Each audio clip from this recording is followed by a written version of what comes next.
Are you ready? I was born ready. Well, get it then, boo. Hit it. That. Hit it.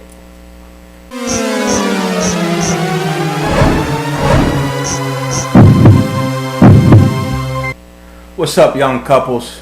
Tim and SeMonne Campbell again. Today's episode is about managing your finances. It's important as a couple to come together and tackle this thing that we call finances. And me and SeMonne, we always had different philosophies on money, how to handle money, what does money mean to the household. What we realized though is a large amount of our arguments came on the basis of money and what's happening with the finances.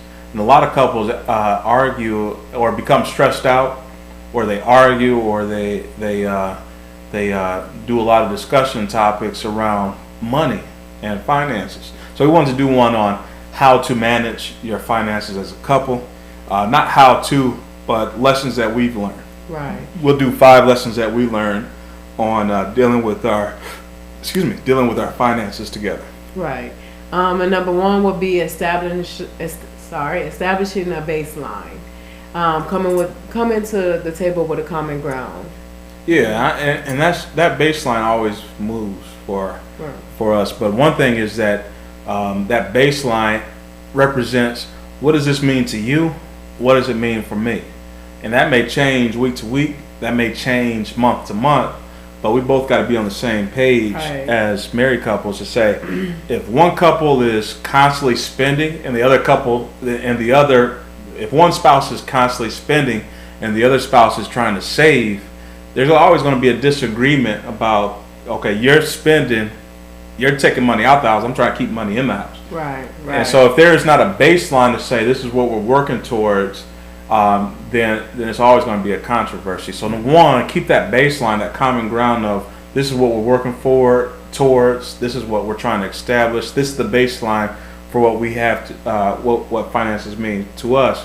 And I would say in establishing that baseline, I would say it's important to read the same books on finances, listen to the same mentors on finances, take the same classes on finances, so that you can both have the same philosophy and perspective on finances. Right. And I was going to say, to me, the most important thing is communication. And the reason why I bring that up is because recently I was talking to a couple, and it dawned on me, I didn't even catch it. She was saying, well, you don't bring enough money, you don't do this, you don't do that. And he was saying, well, you never even talked to me about finances. You never talked to me about what you want to do with the money. Because he wasn't bringing in a check, but he was bringing in some money. But every time they got that money to come in, they never even communicated about it at all. That's totally wrong. You're going to head down a road that you don't want to head down. Communication should always be the first step, just talking about it. Right. And that goes into number 2. Discuss where you're at each month. Right. So each month we established the baseline. Let's see if we're making progress. Let's see what happened that took us off base. Let's see what happened that put us on base, or put us ahead of the game.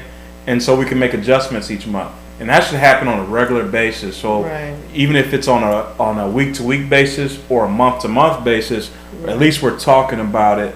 And that helps out with just the whole overall communication, that there's no surprises popping up, or one person isn't burdened more than the other person. Right. And then number 3, it's important for me to plan. It's important for me to have a plan. And one of the things that's easiest to plan is annual events. Like we got 3 children, and we know every year there's going to be 5 birthdays. Right? Every year there's going to be the same amount of holidays. Right. And so we should be planning and putting up and saving so that it doesn't become a stressor when it approaches that time. So this week we're not doing certain things because we know there's a trip coming up in a couple of weeks. We're going to fly the kids. Me and my wife are going to fly to another city for SeMonne's birthday, and so we know that's coming up pretty soon. So this week we're making sure that enough is kept saved up for that, and you should know that in advance. So number 3, plan for your annual events and coordinate that. And then number 4 is discuss major life events. For me, let me just give an example. And it's so important just to talk to your spouse, like what might be a major life event for you. Because, however, depending on your background, Tim didn't do Christmas. So, for me, Christmas is a major event for me, like from, part of my life. And so I'm always preparing, how to do this. But, if I don't sit down and talk that over with him or discuss that with him, we can't plan for that event, Yeah, the life event piece is you got to coordinate that stuff each year, right? Mm-hmm. But the life event piece is more so of like occurrences that happen within your life. So, for instance, purchasing a home is a life event. It's like or losing a job.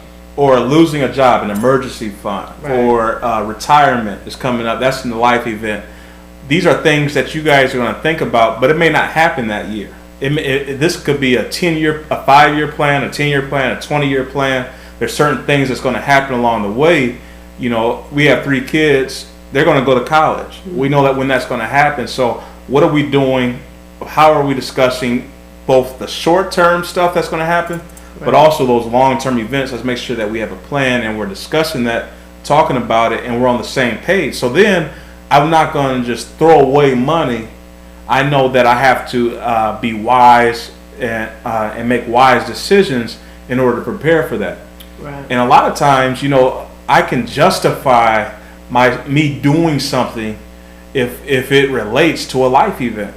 Right. So me saying, we need to have this business going in order to pay for my children's college. Right. Or we need to put away this much money, or we can't do this and we can't do that because we need to purchase a home, or we need to erase our debt. I don't believe in debt. I don't want to have debt on my house. I don't want to have debt for anything. Let's just pay it out cash. That's what I believe in. That I should be debt free. So what are we doing with our finances to ensure that what I believe in is happening? Right. And it doesn't become a major hiccup in this marriage. Right. And then number 5 is flexibility. The flexibility and you need to be able to reach an agreement. Like, for instance, flexibility is important for me and SeMonne because what's important to her may not be as important to me. Mm-hmm. So like she mentioned, Christmas is very important. And I'm saying, listen, we could save that money for college.